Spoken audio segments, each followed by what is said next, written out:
نحمده ونستعينه ونؤمن به ونتوكل عليه ونعوذ بالله من شرور أنفسنا ومن سيئات أعمالنا من يهده الله فلا مضل له ومن يضلل فلا هادي له ونشهد أن لا إله إلا الله وحده لا شريك له وأشهد أن محمدا عبده ورسوله أرسله بالهدى ودين الحق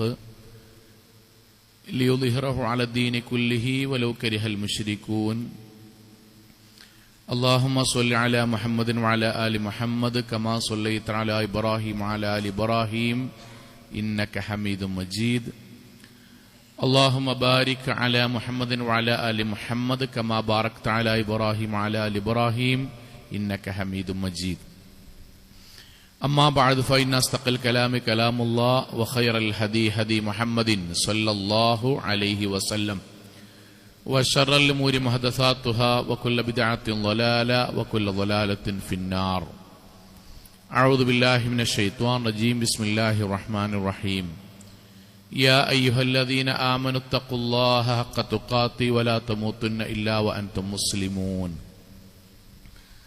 സ്നേഹാദരണീയരായ സത്യവിശ്വാസികളെ, വിശ്വാസിനികളെ, ജീവിതത്തിൻ്റെ എല്ലാ മേഖലകളിലും റഹ്മാനായ അള്ളാഹുവിൻ്റെ വിധിവിലക്കുകൾ കഴിവിൻ്റെ പരമാവധി സൂക്ഷിച്ച് നല്ല ഭക്തരായി ജീവിക്കണം എന്നെന്നോടെന്ന പോലെ ഓരോരുത്തരോടും ഉണർത്തുകയാണ്, വസിയത്ത് ചെയ്യുകയാണ്.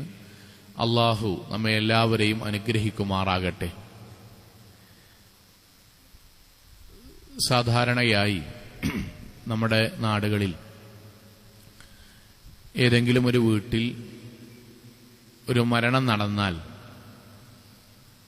അവിടെ മയ്യത്തിന് വേണ്ടി പ്രാർത്ഥിക്കുവാനും സന്ദർശിക്കുവാനും നമസ്കരിക്കുവാനുമൊക്കെ പോകാറുള്ള നമ്മൾ കേൾക്കാറുള്ള ചില വാചകങ്ങളുണ്ട്.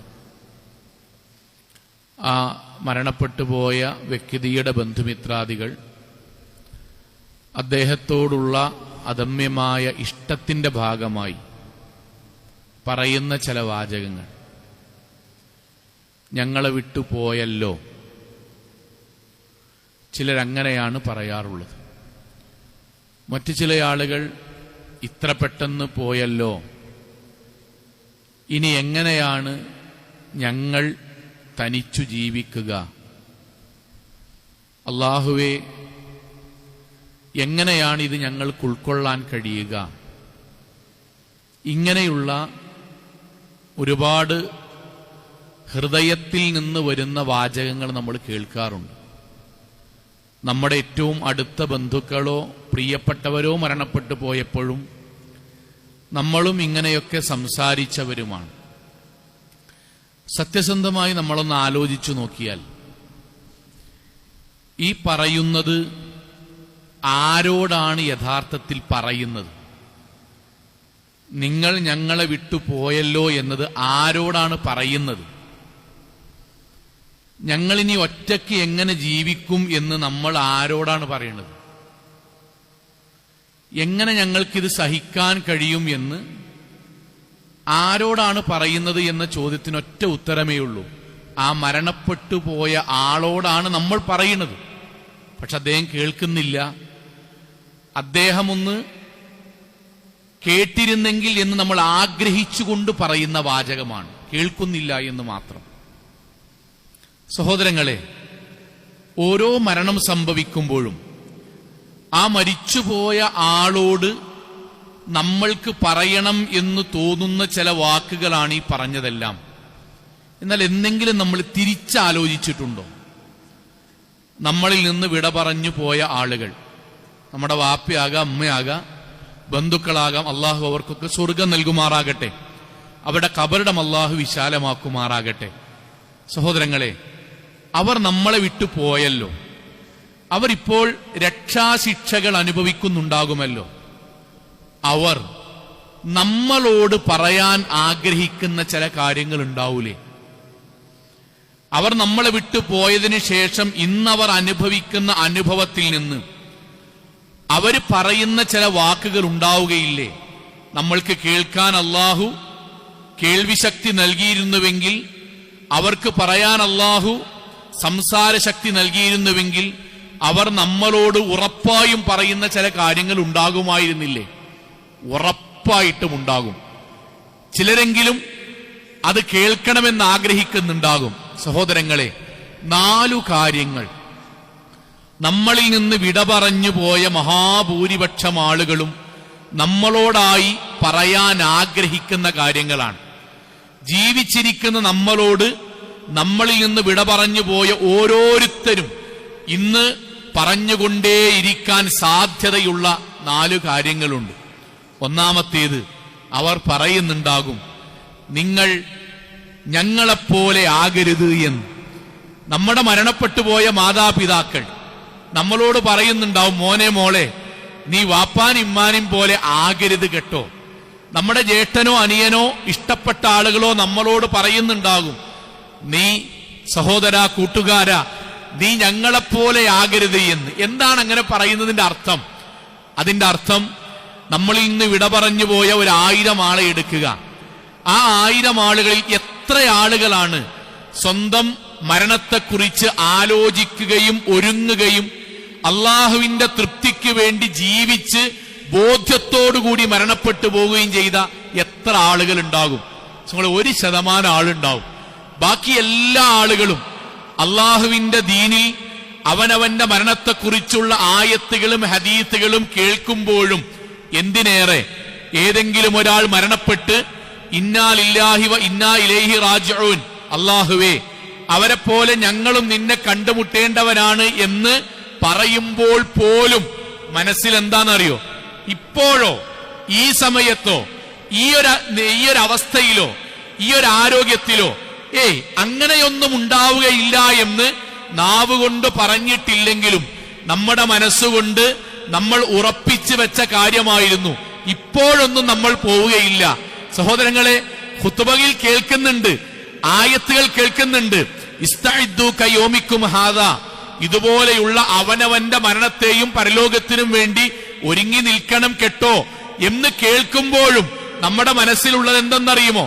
മരിച്ചുപോയ ആളുകൾ പറയാൻ, ഞങ്ങളുടെ മനസ്സിലുണ്ടായിരുന്നത് അസുഖമൊന്നും തുടങ്ങിയിട്ടില്ലല്ലോ, അധികമൊന്നും വയസ്സായിട്ടില്ലല്ലോ, ഇതാ അവസാനമുള്ള ലാബ് റിപ്പോർട്ട് പ്രകാരം എല്ലാം നോർമൽ ആണല്ലോ എന്ന് വിചാരിച്ചേടത്തു നിന്നാണ് അള്ളാഹു കൊണ്ടുപോയത്.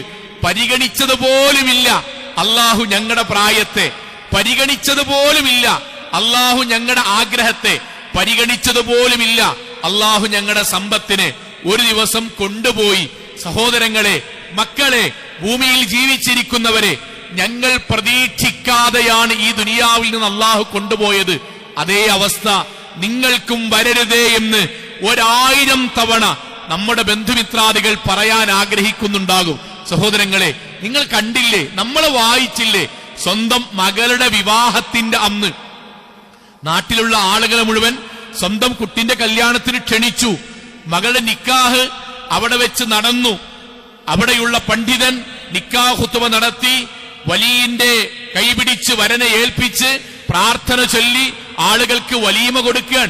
ആ സമയത്ത് മകന്റെയും മരുമകളുടെയും കൂടെ ഫോട്ടോ എടുത്ത് 10 മിനിറ്റ് കഴിഞ്ഞപ്പോഴേക്കും അതേ സ്റ്റേജിൽ വെച്ച് തലകറങ്ങി താഴേക്ക് വീണു.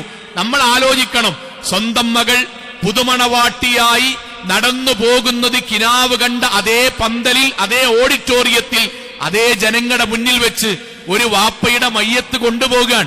ആ വാപ്പാക്ക് സംസാരശേഷി ഇന്നുണ്ടായിരുന്നെങ്കിൽ ആ വാപ്പ എന്ത് പറയും നമ്മളോട്? നോക്കിൻ, എന്റെ ജീവിതത്തിലെ വലിയൊരു ആഗ്രഹം നിന്റെ കുട്ടി, ആ കുട്ടിയുടെ ജീവിതം ഒരു ദിവസം പോലും കാണാൻ എനിക്ക് കഴിഞ്ഞില്ല. കൂട്ടരെ, ആഗ്രഹങ്ങൾ പൂർത്തിയാക്കിയിട്ടല്ല അല്ല കൊണ്ടുപോകുക. അതുകൊണ്ട് ആഗ്രഹങ്ങൾ പൂർത്തിയാക്കുമ്പോഴും അവനവൻ അള്ളാഹുവിനെ കണ്ടുമുട്ടുന്നതിനെ കുറിച്ചും അവിടെ വിജയിക്കുന്നതിനെ കുറിച്ചും ആലോചിക്കണം കേട്ടോ എന്നാ ഉപ്പ പറയും. ഉറപ്പാണ്, അദ്ദേഹത്തിന് സംസാരിക്കാൻ കഴിയുമെങ്കിൽ, നമ്മൾക്കത് കേൾക്കാൻ കഴിയുമെങ്കിൽ ആ ഉപ്പ അതായിരിക്കും പറയുക.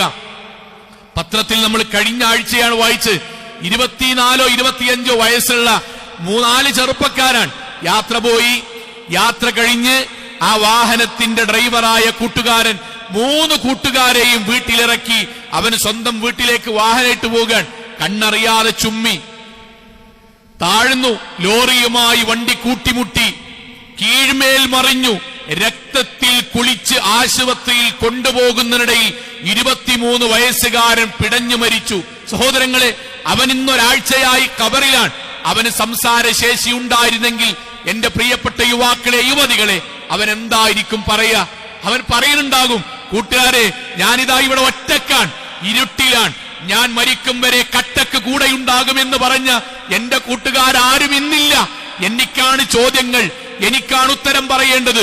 എടാ, ഇപ്പോഴത്തെ ഈ ജീവിതം അടിച്ചു പൊളിച്ചൊക്കെ പോയി അവസാനം വന്നാൽ നമുക്ക് തൗബ ചെയ്ത് നന്നാകാം എന്ന് നിങ്ങൾ എന്നോട് പറഞ്ഞിട്ട് നിങ്ങളാരും എന്റെ ചോദ്യത്തിന് മറുപടി പറയാൻ കൂടെയില്ലല്ലോ എന്നവൻ പറയുന്നുണ്ടാകില്ലേ? പ്രിയപ്പെട്ടവരെ, ഉണ്ടാകും. ആരോടാണ് പറയുന്നത്? ആയുസ് ദീർഘിച്ചു കിട്ടിയ നമ്മളോടാണ്. ഒരു കാര്യം നമ്മൾ അറിയണം. അതുകൊണ്ടാണ് പ്രവാചകൻ സല്ലല്ലാഹു അലൈഹി വസല്ലം പറഞ്ഞത്, ഇദാ അസ്ബഹത, വിശ്വാസികളെ, സുബഹി അല്ലാഹു തന്നാൽ, ജുമഅക്ക് പള്ളിയിൽ വരാൻ അല്ലാഹു തൗഫീഖ് തന്നാൽ, ഫലാ തൻതളിറിൽ മസാ, വൈകുന്നേരം വരെ ജീവനോടെ ഉണ്ടാകും എന്ന് പ്രതീക്ഷിക്കണ്ട. ഖുത്ബ കേൾക്കുന്നതിന്റെ ഭാഗമല്ല, അല്ലാഹു നിശ്ചയിച്ച ദീനിന്റെ ഭാഗമാണ്. വൈകുന്നേരം വരെ ഉണ്ടാകും എന്ന് പ്രതീക്ഷിക്കണ്ട. ഫഇദാ അംസൈത്, ഇനി അഥവാ വൈകുന്നേരം കുടുംബത്തോടൊപ്പം കിടന്ന് സന്തോഷത്തോടുകൂടി കിടക്കാൻ കഴിഞ്ഞാൽ, ഫലാ തൻതളിറു സബാഹ്, സുബഹിക്ക് എഴുന്നേൽക്കാൻ കഴിയും എന്ന് പ്രതീക്ഷിക്കണ്ട. എന്തേ കാരണം? പടച്ചോൻ കൊണ്ടുപോകും, ഉറപ്പാണ്, അല്ലാഹു കൊണ്ടുപോകും. നമ്മുടെ നാട്ടിൽ ഇന്ന് ഖബറിൽ കിടക്കുന്ന 10,000-കണക്കിന് ആളുകൾ 20ന്റെ താഴെയാണ്, ലക്ഷക്കണക്കിന് ആളുകൾ 30ന്റെ താഴെയാണ്, കോടിക്കണക്കിന് മനുഷ്യർ ധനാഢ്യന്മാരാണ്. സഹോദരങ്ങളെ, ഹാർട്ട് പേഷ്യന്റായി മുന്നിൽ വന്ന ഒരു സഹോദരന് തന്റെ ഹൃദയവുമായി ബന്ധപ്പെട്ട ചികിത്സയ്ക്ക് വേണ്ടി പ്രിസ്ക്രിപ്ഷൻ കുറിച്ചു കൊടുത്തുകൊണ്ടിരിക്കുകയാണ്. ആ ഡോക്ടർ പേന താഴേക്ക് വീണ് രോഗിയുടെ മുന്നിൽ വെച്ച് മരണപ്പെട്ടു പോയത്.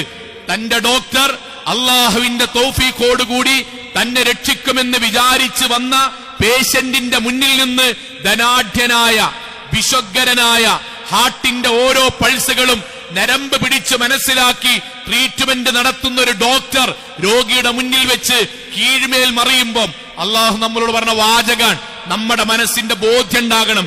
എന്തെന്നറിയോ? ഇപ്പോഴത്തെ ലാബ് റിപ്പോർട്ട് പ്രകാരമല്ല കൊണ്ടുപോകുക, ഇപ്പോഴത്തെ ആരോഗ്യം വെച്ചിട്ടല്ല മരണം, ഇപ്പോഴത്തെ നമ്മുടെ ഭക്ഷണവും നമ്മുടെ ജീവിതത്തിന്റെ സമ്പത്തും നമ്മുടെ പ്രായവും വെച്ചിട്ടല്ല മരണം. സഹോദരങ്ങളെ, ഇത് നമ്മൾക്ക് ബോധ്യപ്പെടണം. ആ ബോധ്യപ്പെടാനാണ് ഖബറിൽ കിടക്കുന്നവർ നമ്മളോട് പറയുന്ന ഒന്നാമത്തെ വാക്ക്, ഞങ്ങൾ വിചാരിച്ച പോലെ നിങ്ങൾ വിചാരിക്കരുത്, ഏത് സമയത്തും കൊണ്ടുപോകാം. നമ്മൾ പോലും പറയല്ലേ സമങ്ങളെ, 25 വയസ്സുള്ള ഒരു യുവാവ് മരിച്ചാലേ നമ്മൾ പറയും അകാലത്തിൽ മരണപ്പെട്ടു പോയി, അല്ലെങ്കിൽ ഫ്ലെക്സ് ബോർഡ് കാണാം അകാലത്തിൽ ചരമം പ്രാപിച്ചു. സമങ്ങളെ, അകാലത്തിൽ എന്ന് പറഞ്ഞാൽ എന്താണ്? കാലമല്ലാതെ, കാലം തികയാതെ മരിച്ചുപോയി. അങ്ങനെ ഒരു മരണ ലോകത്ത് നടക്കുവോ? കാലം അല്ലാഹു നിശ്ചയിച്ചതാണ്. അദ്ദേഹം ഇന്ന ദിവസം, ഇന്ന സമയത്ത്, ഇന്ന സന്ദർഭത്തിൽ അള്ളാഹു നിശ്ചയിച്ചിട്ടുണ്ട് അയാളുടെ കാലം. ആ സെക്കൻഡിലെ അള്ളാഹു അയാളെ കൊണ്ടുപോകുള്ളൂ. നഹ്നു ഖദ്ദർനാ ബൈനകുമുൽ മൗത്ത് വമാ നഹ്നു മസ്ബൂഖീൻ, അള്ളാഹു നിശ്ചയിച്ച അന്ന് കൊണ്ടുപോകും. അതുകൊണ്ട് ഇന്ന് ഖബറിൽ കിടക്കുന്നവർ നമ്മളോട് പറയുന്നുണ്ടാകും, പ്രതീക്ഷിച്ച് ജീവിച്ചോളൂ, ഞങ്ങളെപ്പോലെ നിങ്ങളാകരുത്. ഞങ്ങൾ ഖുത്ബ കേട്ടിട്ടും ആയത്ത് കേട്ടിട്ടും ഈ പ്രായത്തിൽ ഇപ്പോഴിവിടെ വെച്ചിട്ട് മരിക്കുകയോ എന്ന് ഞങ്ങൾ ചിന്തിച്ചവരാണ്. പക്ഷെ അല്ലാഹു ഞങ്ങളെ കൊണ്ടുപോയി, ഞങ്ങളുടെ അതേ അവസ്ഥ നിങ്ങൾക്ക് വരരുതേ എന്നവർ പറയുന്നുണ്ടാകും. രണ്ടാമത്തേത്, മറ്റു ചിലർ ഇന്ന് ഖബറിൽ വെച്ച് നമ്മളോട് പറയുന്നുണ്ടാകും, പരലോകവും ഖബറും സത്യമാണടാ, ചതിയിൽ പെട്ടുപോകരുത് എന്ന്. പരലോകവും ഖബറും സത്യമാണ്, ചതിയിൽ പെട്ടുപോകരുത് എന്ന് നിലവിളിക്കുന്നുണ്ടാകും ചിലർ. സഹോദരങ്ങളെ, ലോകത്ത് അല്ലാഹു നമുക്ക് തരുന്ന ഏറ്റവും വലിയ തൗഫീഖ് എന്താ അറിയോ? ഏറ്റവും വലിയ അനുഗ്രഹം എന്താ അറിയോ? മുസ്ലിമായി, മുഅ്മിനായി ജീവിക്കാൻ അവസരം ഉണ്ടാക്കി, മുസ്ലിമാക്കി, മുഅ്മിനാക്കി, ഖുർആനും ഹദീസും പഠിക്കുന്ന ഒരു നാട്ടിലാക്കി, ദീൻ മനസ്സിലാക്കാൻ പറ്റുന്ന ഖുത്ബകൾ കേൾക്കാൻ അവസരം ഉണ്ടായി, എല്ലാം ഉണ്ടായി. ഇനി നമ്മൾക്ക് ദീനിയായി ജീവിച്ചാൽ മതി, കുറച്ചു കാലാണ്. പക്ഷെ എന്തേ ദർശങ്ങളെ, ശൈത്വാൻ ഇടപെട്ടു. എന്നിട്ട് താൻ തോന്നിയാകാൻ, തോന്നിവാസിയാകാൻ, ധിക്കാരിയാകാൻ, അങ്ങനെ ജീവിക്കാൻ ശൈത്താൻ നമ്മുടെ ജീവിതത്തിൽ ഇടപെട്ടു. എന്നിട്ട് ഇന്നുവരെ ഖുർആൻ പൂർണ്ണമായും ഓതാത്തവൻ, പ്രവാചകന്റെ ചരിത്രം ഒരു തവണയെങ്കിലും മലയാളത്തിലെങ്കിലും വായിച്ചു നോക്കാത്തവൻ, പ്രവാചകന്റെ ഹദീസുകൾ ലക്ഷക്കണക്കിന് വേണ്ട 40 ഹദീസെങ്കിലും ഒന്ന് വായിച്ചു നോക്കാത്തവൻ, പ്രവാചകന്റെ കല്യാണത്തെപ്പറ്റി വിമർശനത്തിൽ എനിക്ക് ഇങ്ങനത്തെ ഒരു ദീൻ ഇഷ്ടല്ലട്ടോ എന്ന് പറയാൻ തുടങ്ങി. ഒരു തവണ പോലും സീറത്ത് നബി വായിച്ചിട്ടില്ല. പക്ഷേ ആയിഷ ബീവിന്റെ കല്യാണം അതെനിക്ക് ഉൾക്കൊള്ളാൻ കഴിയുന്നില്ലട്ടോ. പരിശുദ്ധ ഖുർആൻ ഒരു തവണ പോലും, നമ്മുടെ നാട്ടിൽ നിന്നാണ് തഫ്സീർ എഴുതി തുടങ്ങിയത്, ആ നാട്ടിൽ നിന്ന് ഒരു തവണ പോലും ഒന്ന് വായിക്കാത്തവൻ, ഖുർആൻ പൂർണ്ണമായും ശരിയല്ല, അതിന്റെ അനന്തരാവകാശ നിയമം ശരിയല്ല എന്ന് യൂട്യൂബിലെ ഏതെങ്കിലും ഒരാളോ ബാംഗ്ലൂരിലേക്ക് പഠിക്കാൻ പോയിട്ട് അവിടുന്ന് ഏതെങ്കിലും 4 ടീമോ വന്ന് പറയുമ്പോഴേക്കും നമ്മുടെ മനസ്സിൽ ശൈത്താൻ ഉണ്ടാക്കി തട്ടമഴിക്കാൻ തുടങ്ങി, നിസ്കാരം നിർത്താൻ തുടങ്ങി. എന്തിനാണ് പടച്ചോന് അള്ളാഹ്ക്ക് എന്തിനാണ് അല്ലാഹു അക്ബർ എന്ന് പറഞ്ഞ് കെട്ടുന്നത്? അള്ളാഹ്ക്ക് എന്തിനാണ് തട്ടമിടുന്നത്? പടച്ചോൻ എന്തിനാണ് സക്കാത്ത്? അള്ളാഹ്ക്ക് എന്തിനാണ് പള്ളി? ഈമാൻ കാര്യത്തിൽ 6ാമത്തെ യൗമുൽ ആഖിറയിലുള്ള വിശ്വാസം, ഖബർ ജീവിതത്തിൽ അതിന്റെ ഭാഗമായിട്ടുള്ള വിശ്വാസം അതിന്റെ ഭാഗമായി ഇല്ലാതെയായി. ശിക്ഷയൊന്നുമില്ലടാ, അങ്ങനൊന്നും ഉണ്ടാകൂലടാ, അങ്ങനെ വിചാരം ഉണ്ടാവൂലടാ, ഇതെന്താ വേറൊരു കോടതി മുറിയോ, പരലോകത്തിന്റെ മുന്നിൽ വേറെ ഇടിക്കൂടോ, ഇതൊക്കെ പറയുന്ന കൂട്ടത്തിൽ നമ്മളും പെട്ടോയി. അല്ലാഹു അവരോട് വിളിക്കും, മരിക്കുന്നതോടുകൂടി ബോധ്യപ്പെടും ഈ പറഞ്ഞത് മുഴുവൻ സത്യമായിരുന്നു. അതുകൊണ്ടാണ് ഖുർആൻ പറഞ്ഞ വാക്കെന്തറിയോ? സുമ്മ ലതറവുന്നൽ ജഹീം, അവരുടെ നഗ്നനേത്രം കൊണ്ട് ഞാൻ നരകം കാണിപ്പിച്ചു കൊടുക്കും. ഖുർആന്റെ വാചകം, അള്ളാന്റെ വാക്കാണ്. അവരെങ്ങനെ നിർത്തും, നരകം ഇങ്ങനെ നേർക്കുനേരല്ല കാണിപ്പിച്ചു കൊടുക്കും. എന്തിനാണ് കാണിപ്പിച്ചു കൊടുക്കുന്നത്? അള്ളാന്റെ ചോദ്യം, അലൈസ ഹാദാ ബിൽ ഹഖ്, ഇത് സത്യമല്ലേ? നരകം സത്യല്ലടാ, പറയ്, നരകം സത്യല്ലേ? സ്വർഗം സത്യല്ലേ? നിസ്കാരത്തിന് കൂലില്ലേ? വാപ്പാനിമാനി നോക്കിന് കൂലില്ലേ? തോന്നിയാസം ചെയ്താൽ ശിക്ഷല്ലേ? ഹറാമ് ചെയ്താൽ കുറ്റമില്ലേ? അള്ളാഹുവിന്റെ നിയമമനുസരിച്ചവന് സ്വർഗല്ലേ? സിറാത്ത് പാലമില്ലേ? മീസാനില്ലേ? ഹൗദുൽ കൗസറില്ലേ? അലൈസ ഹാദാ ബിൽ ഹഖ്, ഉറക്കെ പറയടാ. അങ്ങാടിയിൽ ഫ്ലെക്സ് വെച്ചവരെ ഉറക്കെ പറയ്, സത്യമല്ലേ? ഇത് അള്ളാഹ് എന്തിനാ പറയിപ്പിച്ചറിയോ? ദുനിയാവെന്ന് കുഫുറായിട്ട് മരിച്ചു പോകാതെക്കാൻ. ഖബർ ശിക്ഷയൊന്നുമില്ല, പരലോകമൊന്നുമില്ല, അത് വെറുതെ പറയാണ്, അത് പേടിപ്പിക്കാനാണ് എന്ന് ഈ പ്രായത്തിന്റെ അപക്വതയിൽ താന്തോന്നിയായി ലഹരിയും സ്വവർഗരതിയും അവനവന്റെ തോന്നിവാസങ്ങളും എല്ലാ ഹറാമുകളും വ്യഭിചാരവും ജീവിതത്തിൽ കൊണ്ടു നടക്കാൻ പരലോകത്തെയും ഖബറിനെയും നിഷേധിച്ചവരോട് അല്ലാഹ് ചോദിക്കും, അലൈസ ഹാദാ ഹഖ്ഖുൻ, ഇത് സത്യല്ലേ?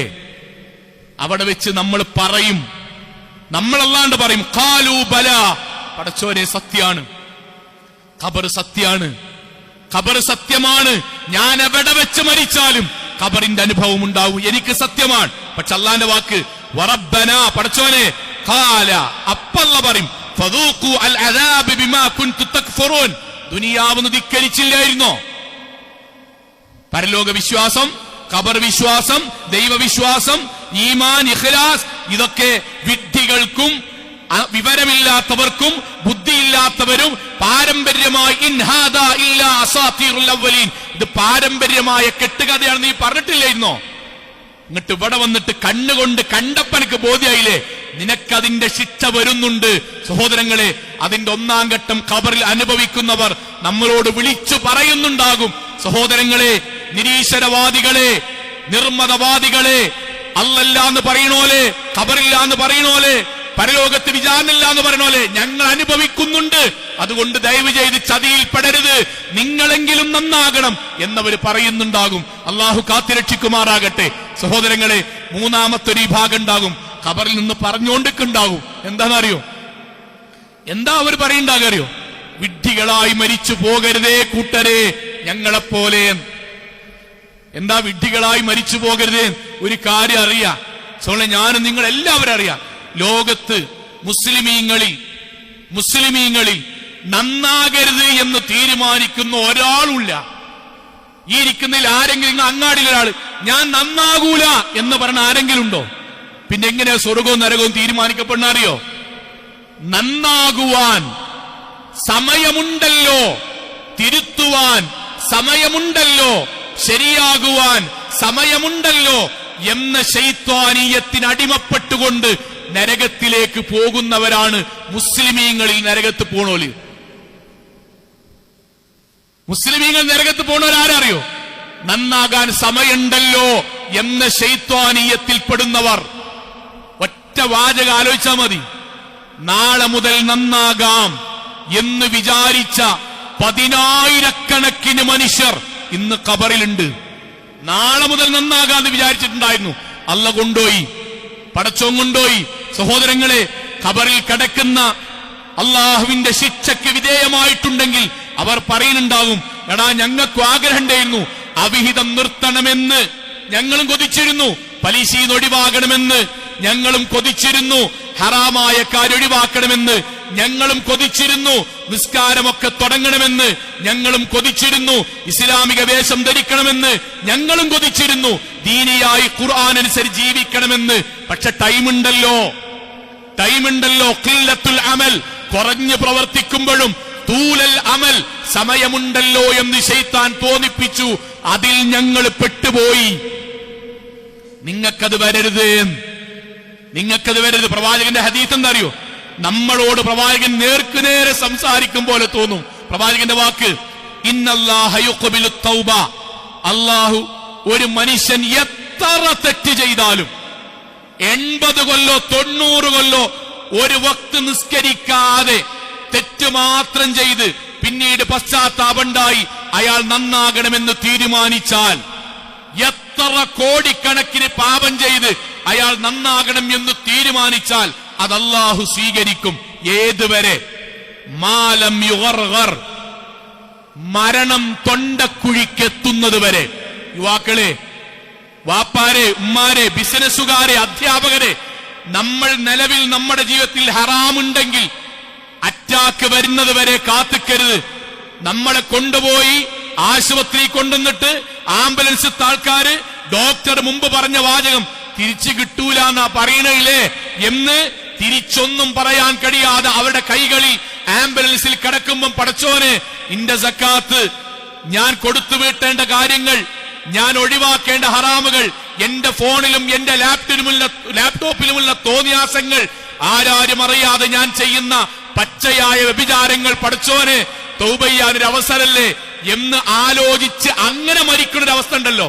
അള്ളാന്റെ റസൂലുള്ളാഹിന്റെ വാക്കാൻ, മാലം യുഗർഗിർ, തൊണ്ടക്കുഴിക്ക് മരണമെത്തി മരിക്കുന്നുറപ്പായാൽ പിന്നെ പടച്ചോൻ തൗബ സ്വീകരിക്കൂല. എപ്പോഴാ നമ്മൾ മരിക്കുക? അല്ലാഹു അഅലം. അറിയില്ല. പ്രസംഗിച്ചു കൊണ്ടിരിക്കെ മിമ്പറിൽ നിന്ന് രണ്ടാം ഖുത്ബക്കിടയിൽ താഴേക്ക് ചലനമറ്റ് വീണാൽ അതാണ് അല്ലാഹു മൗലവിക്ക് നൽകിയിട്ടുള്ള ആയുസ് കഴിഞ്ഞു. അത്രയും നേരം ഒച്ചട്ട ആളാണല്ലോ, പള്ളിക്കൊക്കെ വരുമ്പോ പ്രശ്നമില്ലല്ലോ. അതൊക്കെ നാടൻ വർത്താന കൂട്ടരെ. അല്ലാഹു കൊണ്ടുപോയി. ആ സമയത്ത് നമ്മുടെ ജീവിതത്തിൽ അറിഞ്ഞുകൊണ്ട് പാപങ്ങളില്ലാതെയാക്കി പോകാൻ കഴിയണം. ഖുർആനിന്റെ ആയത്ത് ഞാൻ ആവർത്തിച്ചു പറയാൻ, നമ്മളെയൊക്കെ തെറ്റുണ്ടെങ്കിൽ സഹോദരങ്ങളെ, മരിക്കുന്നുറപ്പായാൽ, മരണം തൊണ്ടക്കുഴിക്കെത്തിയാൽ, ഉമ്മാരെ ബാപ്പാരെ, പിന്നീട് തൗബ ചെയ്താൽ പടച്ചോൻ സ്വീകരിക്കൂല എന്നാ പറഞ്ഞത്. നമ്മൾ ചെയ്യണം. നമ്മൾ ഓരോ ഖുത്ബ കേൾക്കുമ്പോഴും നമ്മൾക്ക് മാറ്റം വരുത്തണമെങ്കിൽ നമ്മൾ ഉടനെ അല്ലാഹുവിൽ തവക്കുൽ ചെയ്ത് ആ തെറ്റുകളിൽ നിന്ന് മാറി നിൽക്കാൻ ശ്രമിക്കണം. ഖുർആന്റെ വാക്കാൻ, ലൈസത്തി തൗബ, കരഞ്ഞുകൊണ്ട് പ്രാർത്ഥിച്ചാലും അല്ലാഹു സ്വീകരിക്കൂല. എപ്പോ? അല്ലദീന യഅമലൂന സയ്യിആത്ത്, തെറ്റുകൾ ഇങ്ങനെ ചെയ്യാ, അതല്ല പ്രശ്നം. ഹത്താ ഇദാ ഹളറ അഹദുകുമുൽ മൗത്ത്, മരിക്കുന്നത് വരെ തെറ്റില് ഖുത്ബ കേൾക്കും. ആ നോക്കട്ടെ, സമയമുണ്ടല്ലോ, ഒറ്റ ഖുത്ബ കൊണ്ട് തന്നെ അതൊക്കെ പാടങ്ങട് മാറ്റിയാൽ എന്താ നമ്മൾ സഹാബാക്കളോ? ഇതിന് 4 ആൾക്കാർ കൂടി ഇങ്ങനെ ചിരിക്കാണ്ടാവും. അയിമങ്ങനെ നമ്മൾ പോയി ഒക്കെപ്പാടങ്ങട് മാറിയാ പിന്നെ നമ്മളൊരു നിലയും വിലയില്ലാത്തവനാവൂലേ? ഇത് നമ്മൾ തീരുമാനിച്ചുറപ്പിച്ചാലേ ഒരു ഖുത്ബ കൊണ്ടൊക്കെ മാറ്റിയേ. സഹോദരിമാരെ സംസാരാണ്, നമ്മൾ ഇതുവരെ ഉണ്ടായതൊക്കെ മാറിയേ. എന്താപ്പത്? മനുഷ്യന്മാരല്ലേ, മരക്കാളൊന്നല്ലല്ലോ. ഈ വർത്താനായിട്ട് ഇങ്ങനെ പോയി. അല്ല പറയാൻ, മരിക്കുന്നത് വരെ തെറ്റിൽ പോകുക.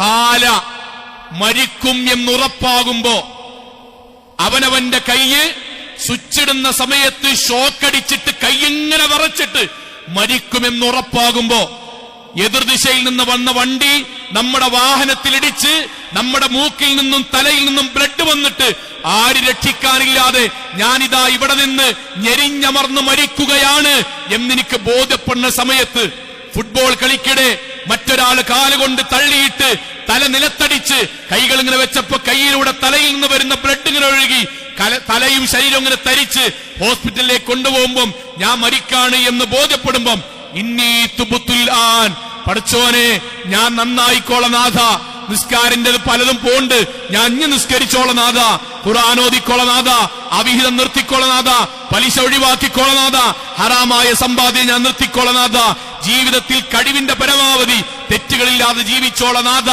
എന്ന് പറയുന്നവന്റെ തൗബ അല്ലാഹു സ്വീകരിക്കൂല.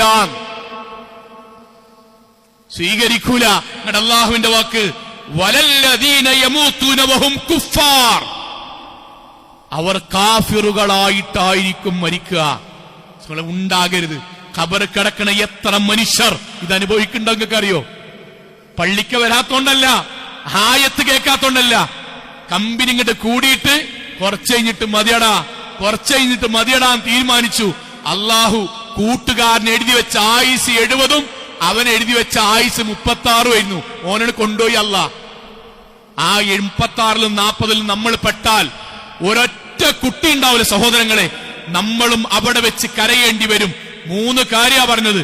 ഒന്ന്, അവർ പറയുന്നുണ്ടാകും, ബാപ്പ പറയുന്നുണ്ടാകും, കൂട്ടുകാര് പറയുന്നുണ്ടാവും, നമ്മളെ പള്ളിയിൽ വന്നിട്ട് നിസ്കരിച്ച് ഇന്ന് ഖബറിൽ കിടക്കുന്ന ആൾക്കാർ പറയുന്നുണ്ടാകും, ഞങ്ങളെപ്പോലെ മരിക്കും എന്ന് പ്രതീക്ഷിക്കാതെ മരിക്കരുതേ, നിങ്ങൾ മരിക്കാൻ വേണ്ടി തയ്യാറായി ജീവിച്ചോളൂ, എങ്കിൽ സന്തോഷമുണ്ടാകും. 2, ഖബറും പരലോകമൊന്നുമില്ല, കെട്ടുകഥയാണ് എന്ന് പറയുന്ന കാഫിരീങ്ങളുടെ കൂടെ നിങ്ങൾ നിൽക്കരുത്, ഞങ്ങൾ അനുഭവിക്കുന്നവരാണ്. അതുകൊണ്ട് അന്നാറു ഹഖ്ഖുൻ വൽ ജന്നത്തു ഹഖ്ഖുൻ, നരകവും സ്വർഗവും സത്യമാണ്. അതുകൊണ്ട് അവരുടെ അന്ധവിശ്വാസികളായ ആളുകളുടെ കാഫിരീങ്ങളുടെ വാചകം നിങ്ങൾ പിൻപറ്റരുതേ. 3-ാമത്തേത്, അള്ളാഹു നമ്മൾക്ക് നൽകിയ സമയത്തിന്റെ ഉള്ളിൽ കഴിവിന്റെ പരമാവധി പെട്ടെന്ന് ഹറാമുകളിൽ നിന്ന് മാറി നിന്നോളൂ. ജീവിതത്തിൽ ഏത് സമയത്തല്ല കൊണ്ടുപോകുമ്പോഴും അവസാന സമയം വരെ തെറ്റുമായി കാത്തു നിൽക്കരുത്. പെട്ടെന്ന് തൗബ ചെയ്തോളൂ. ആരെയും കാത്തു നിൽക്കേണ്ട. ഞങ്ങൾക്ക് പറ്റിയൊരമളി, ഞങ്ങൾക്ക് പറ്റിയൊരബദ്ധം നിങ്ങൾക്ക് പറ്റരുതേ എന്നവർ പറയുന്നുണ്ടാകും. അള്ളാഹു കാത്തുരക്ഷിക്കുമാറാകട്ടെ.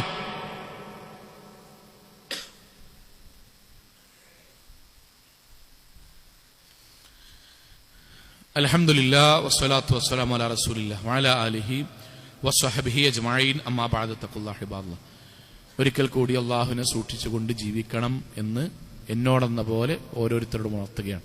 സഹോദരങ്ങളെ, 4-ാമത്തെ കാര്യം, അവര് ഖബറിൽ കിടക്കുന്ന ആളുകൾ പറയുന്ന 4-ാമത്തെ കാര്യം ഇതായിരിക്കും. തെറ്റിൽ നിന്ന് മാറി നിന്നോളൂ പെട്ടെന്ന് എന്ന് പറയുന്നത് പോലെ സ്വർഗത്തിന് വേണ്ടി ചെയ്യാൻ പറ്റുന്ന പുണ്യകർമ്മങ്ങൾ കാത്തു നിൽക്കാതെ ചെയ്തോളൂ, അവസരമുണ്ടാവുകയില്ല. ഒന്നുകൂടി പറയണം, സ്വർഗത്തിന് വേണ്ടി ചെയ്യാൻ പറ്റുന്ന പുണ്യകർമ്മങ്ങൾ മാറ്റിവെക്കാതെ പെട്ടെന്ന് ചെയ്തോളൂ, പിന്നീട് അവസരം കിട്ടിക്കൊള്ളണമെന്നില്ല. ഞങ്ങളെപ്പോലെ എന്നവർ പറയുന്നുണ്ടാവും.